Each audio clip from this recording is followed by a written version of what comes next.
Hey guys, we will get a 2 fairy banner on June 17th. Why? That's maybe the question you're asking yourself. So let's break this down. Remember the A-Night banner that dropped out of nowhere for seemingly no reason?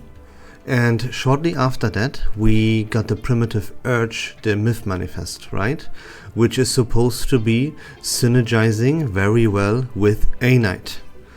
Then there was a Windsong banner that dropped out of nowhere for seemingly no reason.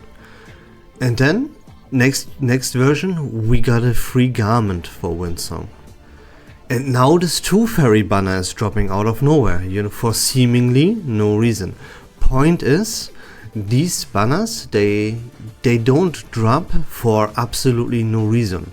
There's always some logic behind them dropping these banners. So what could the reason for this 2 fairy banner drop be? That is pretty simple actually, because they just dropped information about version 3.0 and they did not reveal what the 2 Euphoria updates for this version will be, at least when it comes to the Ripples on the Water banner. We know that we get the Druvis Euphoria update, but we unlock this through a different gameplay mode. So there are still 2 Euphoria updates on the table that we don't know. And one of them will be 2 fairy. That is very, very likely to speculate, because 2 fairy was the second character to ever release on a banner. We have Melania was the first, and after that we had 2 fairy. Melania got her Euphoria, so it is now really the time has come to release the 2 fairy Euphoria.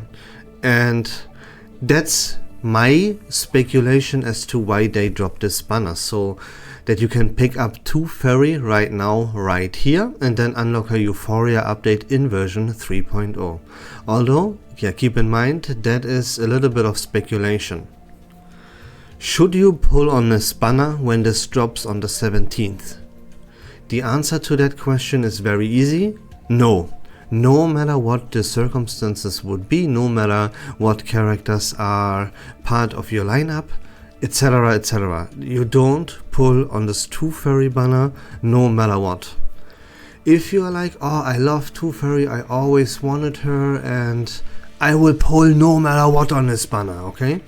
Then at least wait until we got the information from the teaser trailer for version 3.0 on June the 19th, so that we can then probably know what the 2 Euphoria updates we will get in this version for the Ripples on the Water banner be.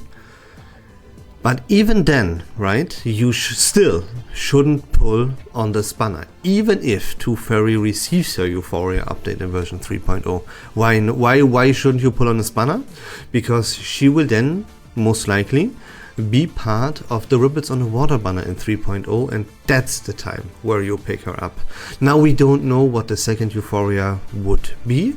Maybe you want to pick up both, so it would be a good call to pick up 2 fairy now, and then in version 3.0 drop the second, pick up the second Euphoria that drops, okay? But yeah, no matter what, hold your horses and wait until June 19th, until the teaser trailer drops and we have more information.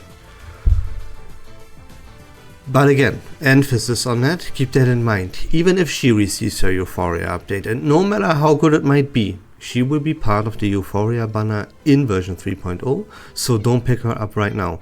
We have Ezra coming up, which is a must pull. You might play impromptu, and then you have to pull for Kiparina. You might even consider pulling for Aleph, And then the 2nd anniversary comes, we have this Assassin's Creed collaboration and stuff, so do not pull on this 2 fairy banner no matter what. That would be my advice. But maybe you want to play 2 fairy, maybe you don't have her, maybe you want to pick her up, fine. If that's the case, then let's go over how to play 2 fairy actually real quick. So here we are, don't worry, we won't be here for long. This is very simple and straightforward. And we can cut it short anyways, because we will be here again once she receives a Euphoria update anyways. So it is all about her inside one, kind of. So what it does is, when entering battle, you gain 3 tooth. When any team member actively uses a character incantation, you collect the tooth. At the start of the round, if you have 5 tooths, you will consume them, and the entire enemy's team critical resist and critical defense will be reduced by 15%. And yeah, you will always start the game off with 5 tooth, so you will consume them immediately, and when you do, you recover 10% of missing HP for all allies. Cool. Then you have incantation number 1 that heals you, and this incantation, what makes it very effective is that it enjoys plus 30% critical hit rate. So this heal will crit most of the times actually. Then you have your incantation number 2. This is a debuff incantation. It's a 1 target attack. You deal a little bit of damage and you inflict critical resist rate minus 25% on the target. Pretty good side note here is that this can stack. So if you would use this incantation twice in one round on one target, you would reduce his critical resist rate by a further 25%, so that would equal to a 50%. Then you have your ultimate. That is a 1 target attack. It deals damage. It enjoys plus 30% crit rate. And if this would crit, then you would cleanse all debuffs from your entire team away. So there we go. Now, how to play Tooth Fairy? Again, that is very, very simple. Before you use your ultimate, you want to make sure that you consume 5 tooths to reduce the critical resist rate and critical defense for the entire enemy team by 15%. Then you want to use your incantation number 2 on the target that you want to use your ultimate onto at least once. And once you did these 2 things, you will cast your ultimate on the target that you just used your debuff incantation on, and you pray that you crit. That's pretty much it. Everything else about Tooth Fairy is using this heal incantation to heal your team. And that's Tooth Fairy for you. Guys, I hope that video was fun and informative. If you like Reverse 1999 content in general, please consider leaving a follow on my channel. I would really appreciate that. But until next time, take care of yourselves, have a great day, and we love this game.